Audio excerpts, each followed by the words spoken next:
Hello friends, welcome to study master. मैं हूं आपका फ्रेंड जीएस राय।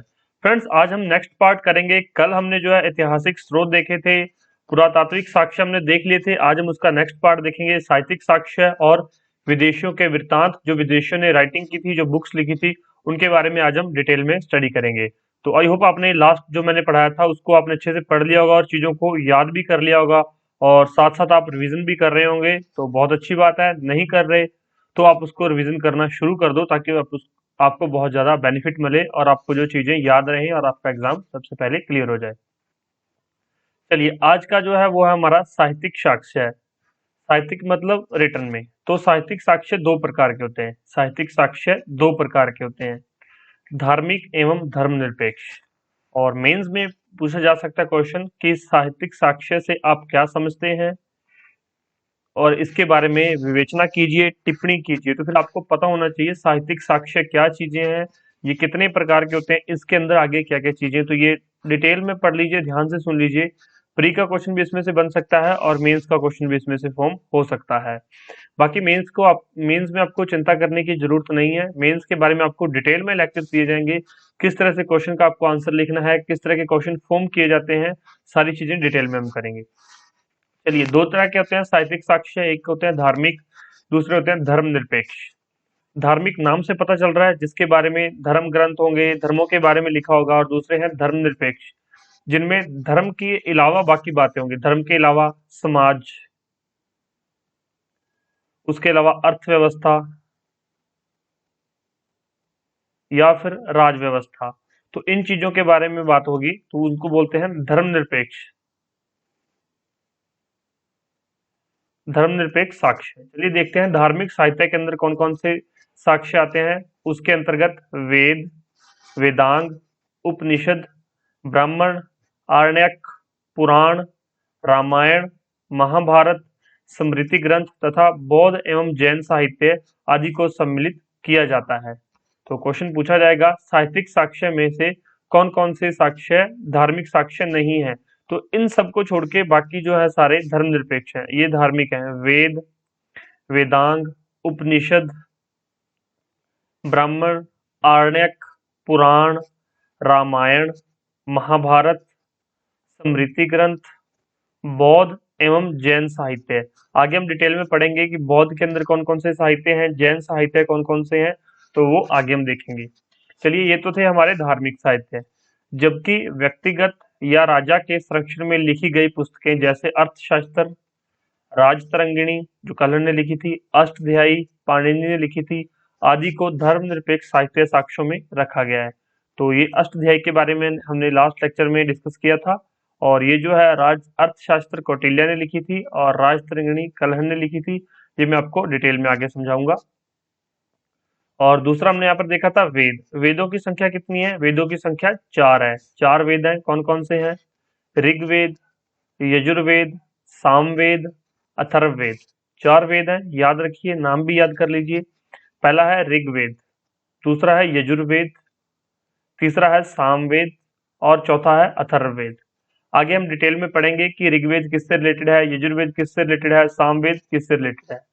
नेक्स्ट यहाँ पर है वेदांग। वेदांग के अंतर्गत शिक्षा, कल्प, ज्योतिष, व्याकरण, निरुक्त तथा छंद आते हैं।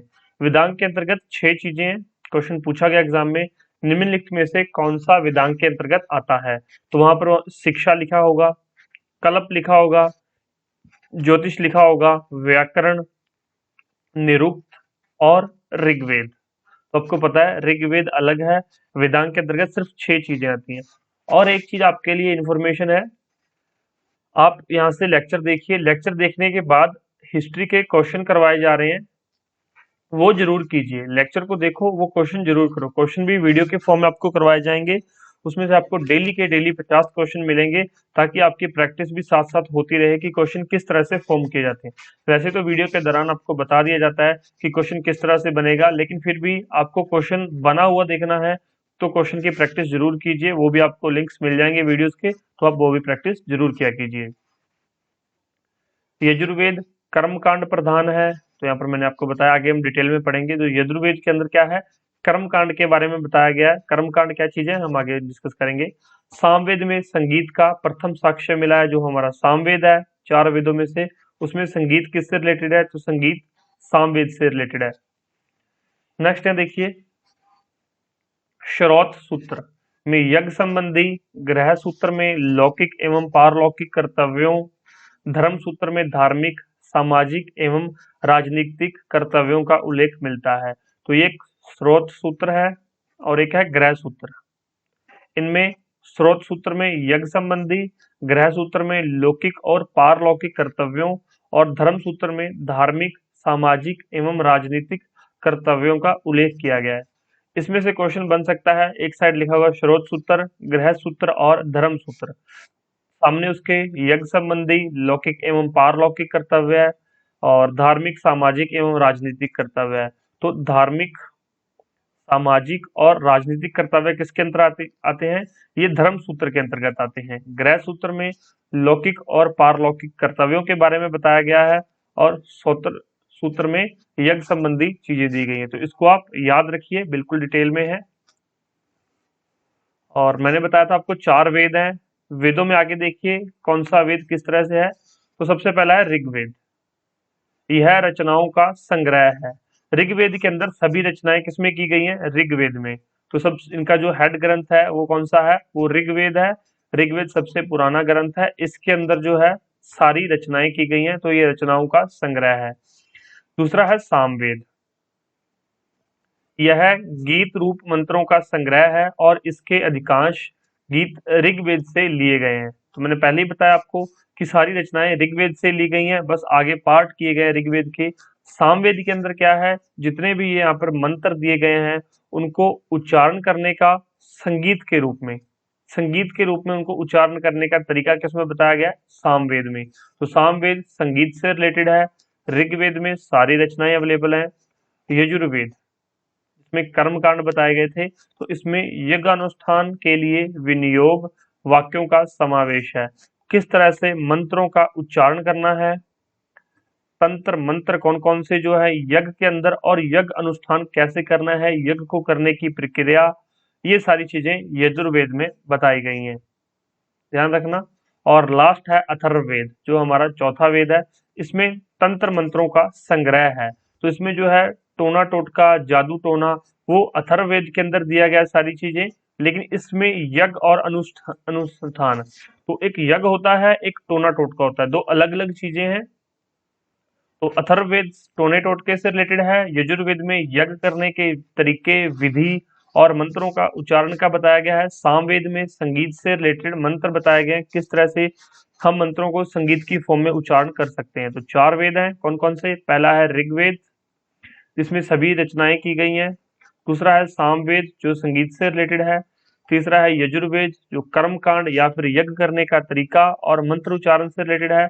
और लास्ट है अथर्ववेद जो कि हमारा तंत्र मंत्र या फिर जादू टोने से रिलेटेड है। जादू टोने से रिलेटेड है ये। तो आपको ये चारों याद हो गए होंगे। मैच द फॉलोइंग में ऐसा क्वेश्चन पूछा जा सकता है, ऐसे क्वेश्चन फॉर्म हो जाते हैं। नेक्स्ट है हमारा बौद्ध ग्रंथ। बौद्ध ग्रंथों में त्रिपिटक, निकाय और जातक आदि प्रमुख है। तो ये 3 बौद्ध ग्रंथ हैं। जब हम बौद्ध चैप्टर पढ़ेंगे बौद्ध धर्म के बारे में, तो त्रिपिटक में क्या है, निकाय में क्या है, जातक में क्या है, ये सारी चीजें आपको डिटेल में बताएंगे। तो अभी देखिए बौद्ध ग्रंथ 3 बौद्ध ग्रंथ है। कौन से, पहला है त्रिपिटक, दूसरा है निकाय और तीसरा है जातक। एग्जाम में क्वेश्चन पूछा गया जातक क्या है, सिर्फ इतना बताया गया था, क्वेश्चन पूछा गया था जातक क्या है। बौद्ध ग्रंथ, जैन ग्रंथ और एक और बताया गया, इसमें से एक और ऑप्शन दिया गया था, कोई 2 और ऑप्शन दिए गए थे, तो ऑप्शन कंफ्यूजिंग थे। अगर आपको पता है जातक क्या है, तो जातक बौद्ध ग्रंथ है, त्रिपिटक बौद्ध ग्रंथ है, निकाय भी जो है बौद्ध ग्रंथ है, ध्यान रखना।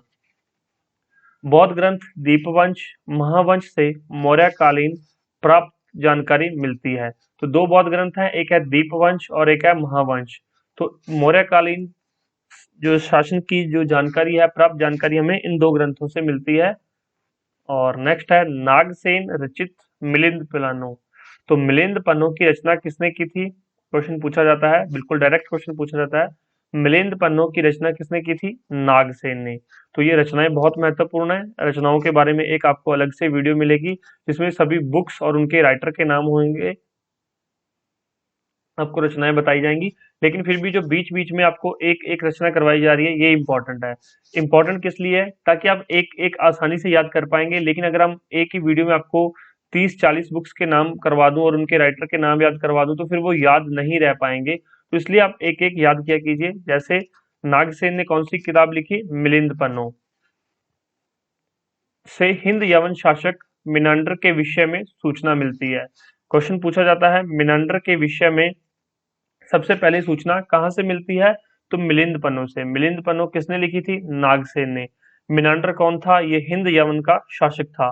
हिंद यवन शासक कौन था? मिनांडर। याद रखना, इसमें से 3-4 क्वेश्चन फॉर्म हो जाते हैं और ये क्वेश्चन एज इट इज पूछे जाते हैं। नेक्स्ट, बौद्ध तथा जैन ग्रंथों से तत्कालीन सामाजिक, सांस्कृतिक तथा आर्थिक परिस्थितियों का ज्ञान होता है। तो जो बौद्ध ग्रंथ हैं और जो जैन ग्रंथ हैं, जिस समय ये बौद्ध ग्रंथ लिखे गए थे और ये जैन ग्रंथ लिखे गए थे, इनका टाइम पीरियड आपको बताया जाएगा। कब गौतम बुद्ध आए थे, कब यहाँ पर जो है जैन आए, महावीर जैन आए थे, आपको पूरा टाइम पीरियड बताया जाएगा। टाइम पीरियड याद रखना। और उस समय की तत्कालीन सामाजिक, सांस्कृतिक तथा आर्थिक परिस्थितियों का ज्ञान, उसमें सारी चीजें डिस्क्राइब की गई, सारी चीजें लिखी गई हैं। तो वहां से हमें उस समय की जो है ये तीनों परिस्थितियों के बारे में पता चलता है। नेक्स्ट है हमारे जातक ग्रंथ। जातक ग्रंथों में बुद्ध तथा बोधिसत्वों के जीवन की चर्चा है। मैंने पहले आपको बताया था कि जातक ग्रंथ बहुत इंपॉर्टेंट है। ये बौद्धों का ग्रंथ है और जातक ग्रंथ में क्या कुछ बताया गया है? तो बुद्ध तथा बोधिसत्व, जहां पर बोधिसत्व के अंदर बुद्ध रहते हैं, बुद्ध लोग जो हैं वो बोधिसत्वों में रहते हैं। तो बुद्ध लोग जहाँ रहते हैं उनको बोलते हैं बोधिसत्व। तो बोधिसत्वों के जीवन की चर्चा वहां पर जातक ग्रंथों में दी गई है। तो जातक ग्रंथों में बुद्ध तथा बोधिसत्वों के जीवन की चर्चा वहां पर दी हुई है। कथा वस्तु में बुद्ध के जीवन से संबंधित कथानकों का विवरण मिलता है। कथा वस्तु कौन सा ग्रंथ है? तो बौद्ध ग्रंथ है। उसमें बुद्ध के जीवन से संबंधित कथानकों का विवरण मिलता है। तो डायरेक्ट क्वेश्चन पूछेंगे, याद रखना कि बुद्ध के जीवन का प्रमाण या बुद्ध के जीवन का विवरण किस ग्रंथ में मिलता है? कथा वस्तु। नोट कर लीजिए आप इसको, कथा वस्तु।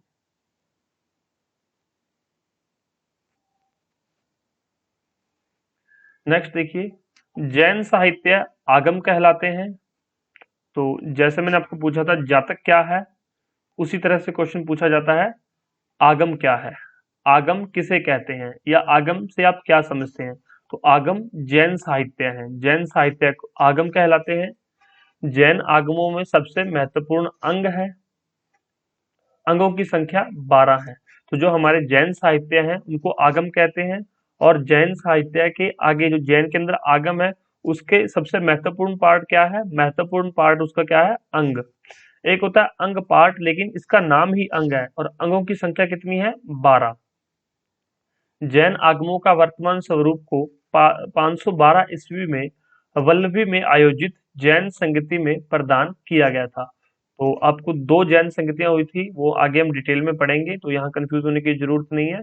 बस इतना याद रखना कि जैन आगमों का जो वर्तमान स्वरूप है वो वल्लभी में आयोजित जैन संगति में प्रदान किया गया था। और जब हम जैन वाला चैप्टर पढ़ेंगे तो आपको डिटेल में वहां पर मैं बता दूंगा। बस इतना याद रखना, आगम, अंग और अंगों की संख्या 12।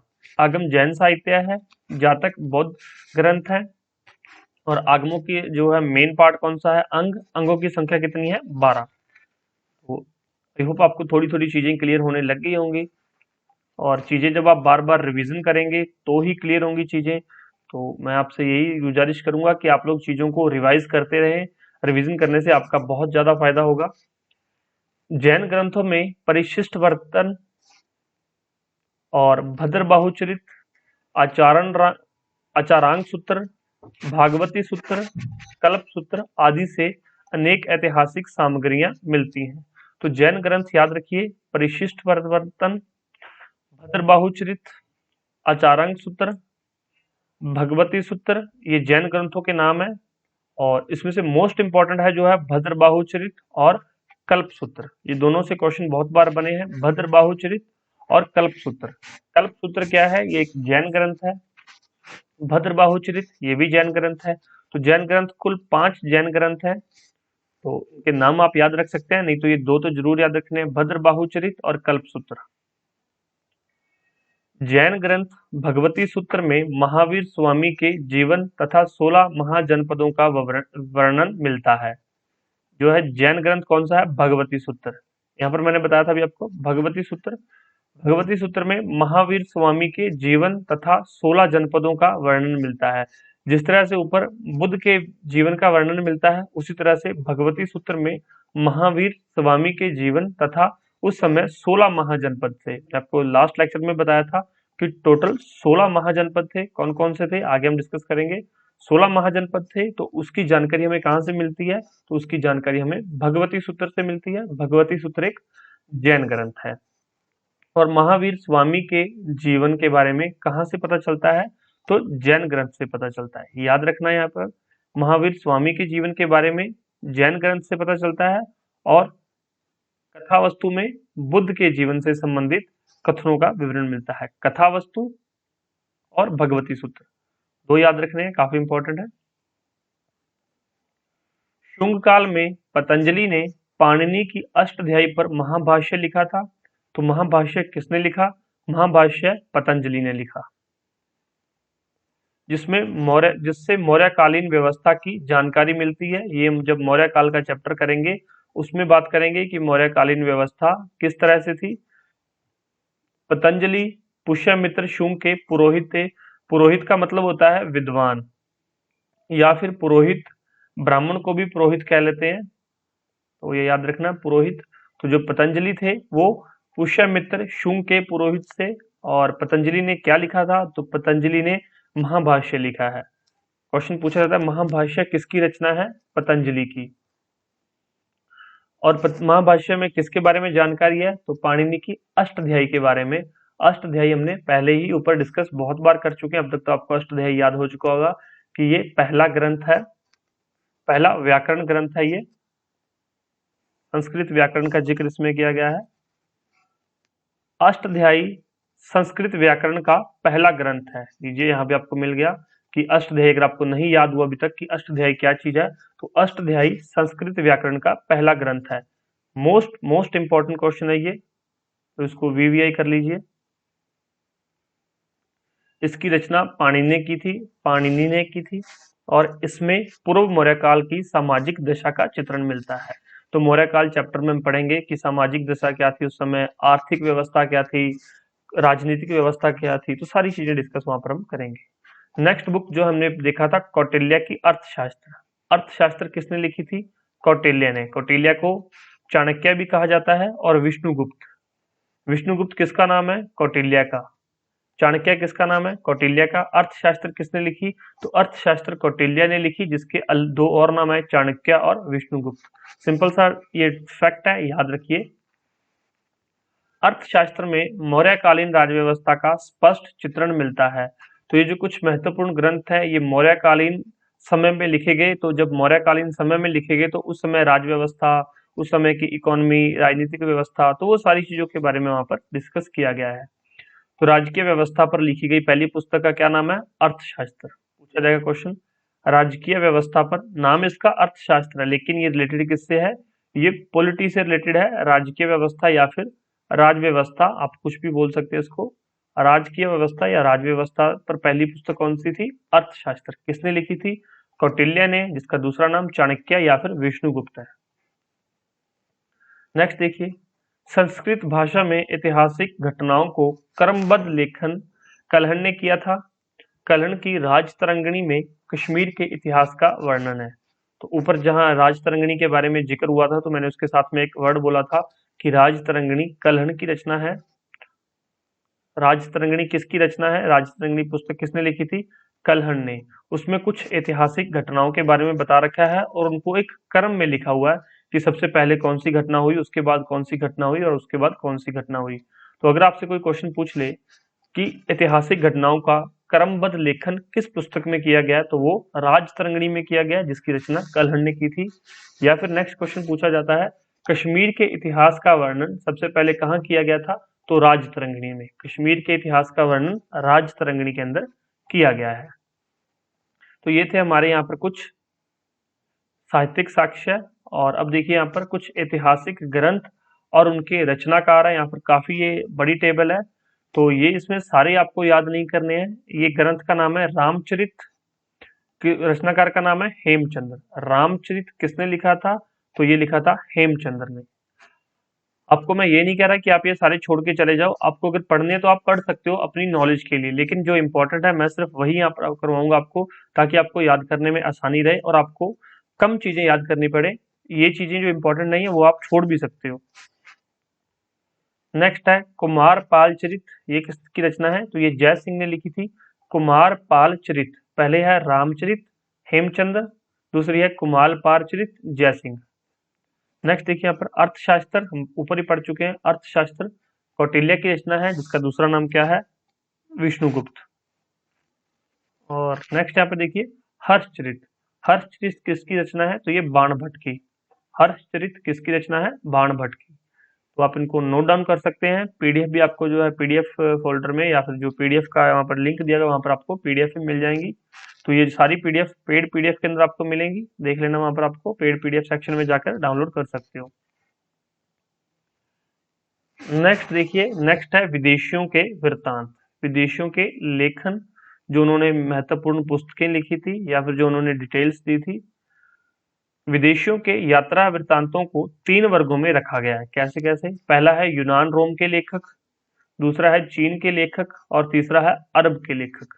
तो इससे आपको एक चीज क्लियर हो गई कि पुराने टाइम में, एंशियंट हिस्ट्री में, अब हम ये एंशियंट का पार्ट पढ़ रहे हैं, तो एंशियंट से लेकर एंशियंट हिस्ट्री में भी यूनान रोम के लेखक, चीन के लेखक और अरब के लेखक, मतलब अगर ये लेखक हमारे भारत में आ रहे थे या फिर ये एक दूसरी जगह पर आ जा रहे थे, तो उस समय भी हमारे संबंध किस प्रकार के थे? तो हमारे संबंध अच्छे थे, जिसको कि इंटरनेशनल रिलेशन में, अंतरराष्ट्रीय संबंधों में पढ़ा जाता है। तो पुराने समय में भी हमारे संबंध दूसरे देशों के साथ अच्छे थे। चलिए तीनों के बारे में पढ़ेंगे। पहला है यूनान रोम के लेखक, कौन कौन से आए थे, क्या क्या रचनाएं की। दूसरा चीन के लेखक, कौन कौन से लेखक आए थे, क्या उनके नाम है, किस समय आए थे और कौन कौन सी रचनाएं की थी। और तीसरा है अरब के लेखक। चलिए देखते हैं। सबसे पहले हमने शुरू करते हैं यूनान यूनान और रोम के लेखक, ये हमारा पहला टॉपिक है। तो यूनान रोम के लेखक, तो सबसे पहला नाम आता है हेरोडोट्स। हेरोडोट्स और दूसरा नाम है टीसियस। हेरोडोट्स को इतिहास का पिता भी कहा जाता है। अगर आपसे क्वेश्चन पूछा जाए, बिहार पब्लिक सर्विस कमीशन में ये क्वेश्चन पूछा गया था, इतिहास का पिता किसे कहा जाता है? तो हेरोडोट्स को इतिहास का पिता कहा जाता है। और टीसीएस जो ये ईरान का राजवैद्य था। टीसीएस ईरान से था, तो टीसीएस किस देश से था? ईरान से। वहां का ये राजवैद्य था, ध्यान रखना इस बात का, राजवैद्य। तो हेरोडोट्स और टीसीएस सबसे पुराने यूनानी इतिहासकार थे। तो यूनान के हैं ये हेरोडोट्स और टीसीएस। हेरोडोट्स को इतिहास का पिता कहा जाता है और इनकी रचनाओं में कल्पित कहानियों को स्थान दिया गया है। टीसीएस ईरान का राजवैद्य था, तो ये दोनों पता होना चाहिए, हेरोडोट्स इतिहास का पिता और टीसीएस ईरान का राजवैद्य। उसके बाद कुछ और नाम है, नियार्कस, अनास्क्रेटस तथा अरिस्टोबुलस सिकंदर के साथ भारत आए थे। इसमें से क्वेश्चन ना के बराबर बनते हैं, इसमें से क्वेश्चन जरूर पूछे जाते हैं, लेकिन ये भी आपको पता होना चाहिए। 2-3 बार नामों को पढ़िए, नियार्कस, अनस्क्रेटस तथा अरिस्टोबुलस सिकंदर के साथ भारत आए थे। तो 2-3 बार पढ़िए, ये नाम आपको याद हो जाएंगे। नेक्स्ट जो है मेगास्थनीज, काफी इंपॉर्टेंट है। मेगास्थनीज चंद्रगुप्त मौर्य के दरबार में सेल्यूकस के राजदूत थे। तो सेल्यूकस निकेटर ने अपना राजदूत किसके दरबार में भेजा था? चंद्रगुप्त मौर्य के दरबार में।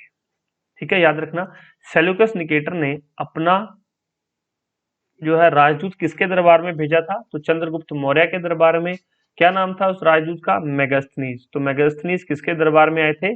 चंद्रगुप्त मौर्य के दरबार में। और इन्होंने किस पुस्तक की रचना की थी? तो इन्होंने इंडिका की रचना की थी। इंडिका किसकी रचना है? मेगास्थनीज की। और इंडिका किसके टाइम पीरियड में लिखी गई थी? तो चंद्रगुप्त मौर्य के समय लिखी गई थी। इसमें मौर्यकालीन समाज तथा प्रशासनिक व्यवस्था का विवरण मिलता है।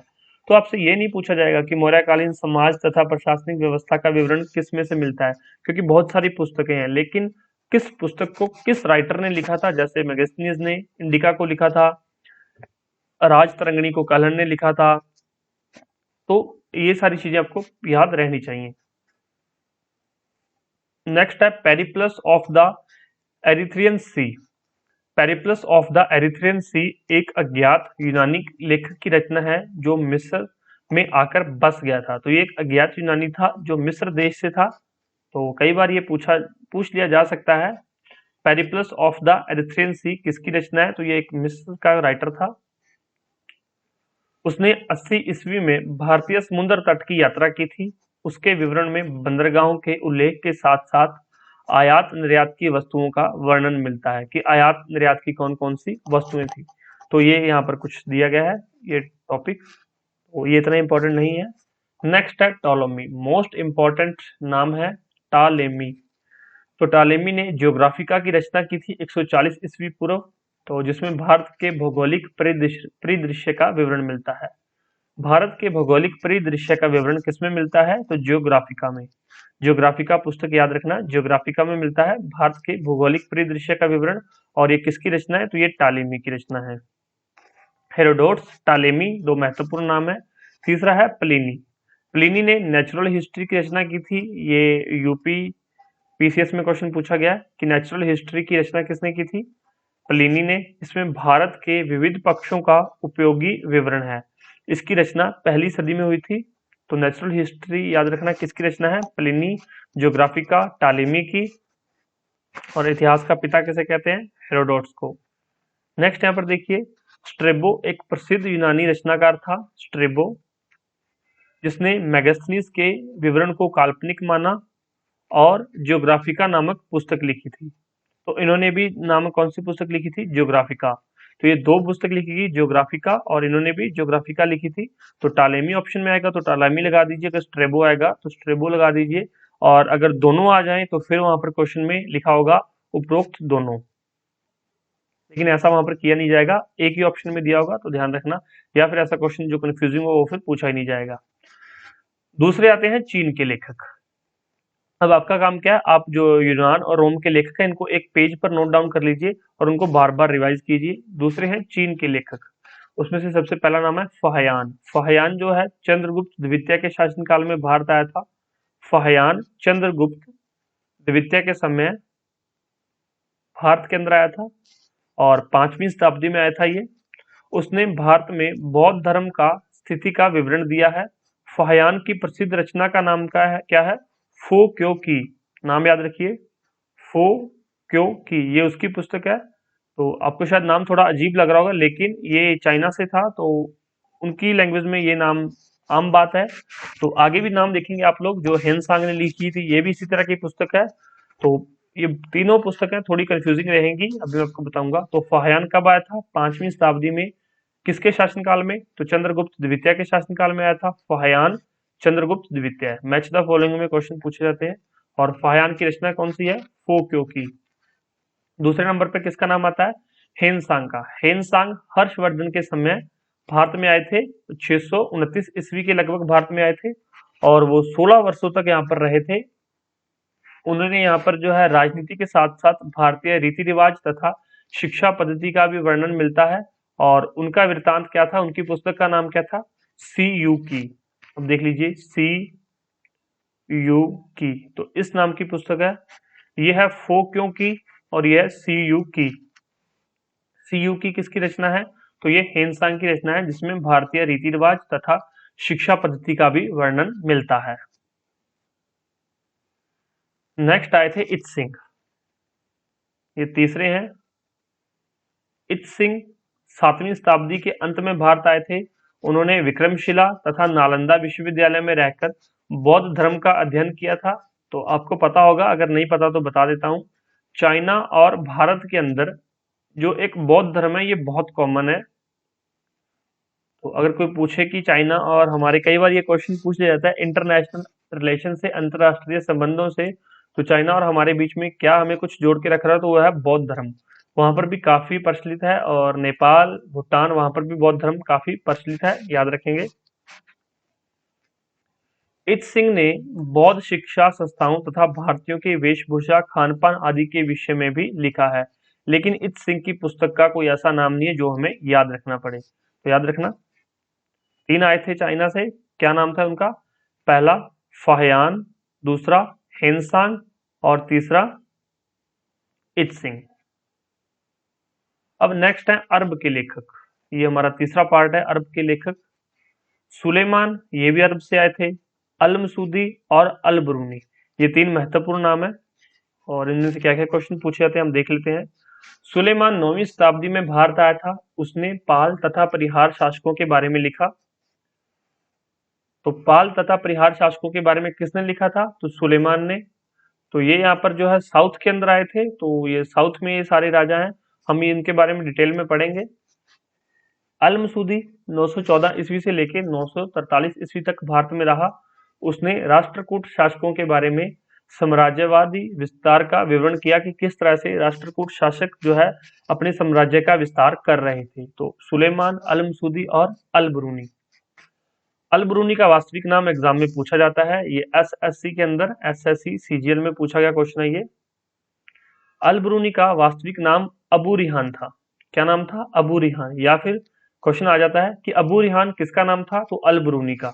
ऑप्शन में ये तीनों दे रखे होंगे, सुलेमान, अल मसूदी, अल बरूनी या फिर उपरोक्त में से कोई नहीं। अबू रिहान अल बरूनी का नाम है।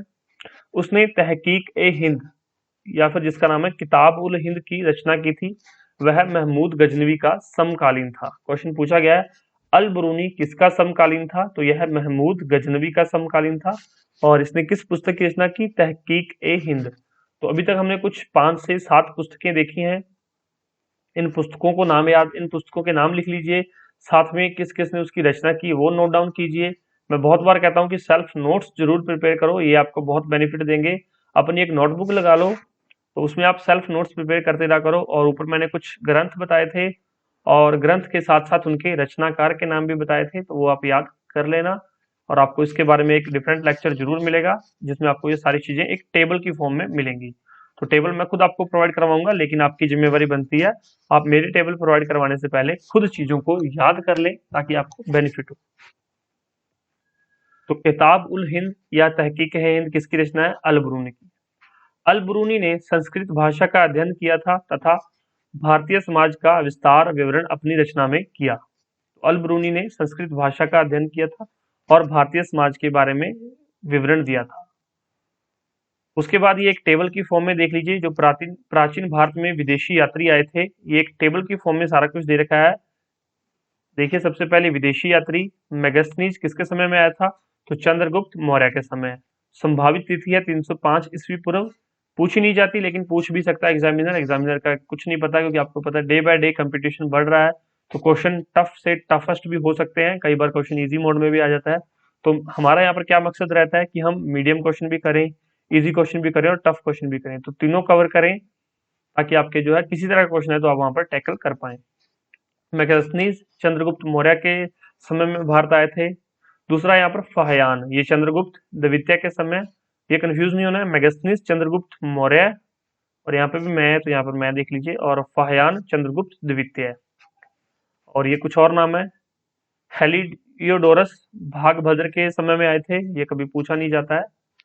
और ये सुंग युन, ये संकर्न गुप्त के टाइम पे आए थे। कॉस्मोस इशनावमरन मोखरी के टाइम पे आए थे। ईशान वर्मन के समय पे आए थे, ईशान वर्मन मोखरी के समय आए थे ये कॉस्मोस। और हेनसांग कब आए थे? हर्षवर्धन के समय 629 ईस्वी में, ये ईस्वी पूछी जाती है। सिंह 675 ईस्वी में देवपाल के समय आए थे। सुलेमान ये मिहिर भोज के समय में आए थे। तो और अल मसूदी ये महीपाल के समय में आए थे। तो ये कुछ टेबल की फॉर्म में, आप इसको टेबल को फिर से आप इसका स्क्रीनशॉट भी ले सकते हैं टेबल का। पहले यहाँ से यहाँ तक स्क्रीनशॉट ले लीजिए और उसके बाद ये नीचे वाला स्क्रीनशॉट ले लीजिए ताकि आपको चीजें याद रहें। एक बार फिर से करवा देता हूँ। हेनसांग हर्षवर्धन के समय, इत सिंह देवपाल के समय, अल मसूदी महीपाल के समय। देवपाल और महीपाल में कंफ्यूज नहीं होना है, इत सिंह देवपाल, अल मसूदी महीपाल। और यहाँ पर मेगास्नीज फाहियान और ये हेनसांग। एक और क्वेश्चन फॉर्म होता है, निम्नलिखित विदेशी यात्रियों का क्रम में लिखिए कि किस किस तरह ये आए थे। तो सबसे पहले मेगस्नीज आए थे, फिर फाहियान, फिर हिंसांग, फिर इत्सिंग, उसके बाद अलमसूदी। तो इसको क्रम में जरूर याद कर लेना, क्योंकि क्वेश्चन इस तरह से भी फॉर्म होता है। और ये क्वेश्चन पूछे गए क्वेश्चन है, मैं अपनी तरफ से क्वेश्चन यहाँ पर नहीं बना रहा हूँ, जो पूछे गए क्वेश्चन है वही आपको बता रहा हूँ। और इस लेक्चर को देखने के बाद जो हिस्ट्री के क्वेश्चंस आपको करवाए जा रहे हैं वो जरूर कर लेना। क्वेश्चन फोल्डर में आपको जाकर क्वेश्चन मिल जाएंगे, वहां पर जाकर आपको क्वेश्चन प्रैक्टिस जरूर करना। चलिए, thank you so much, take care, bye bye, God bless you all.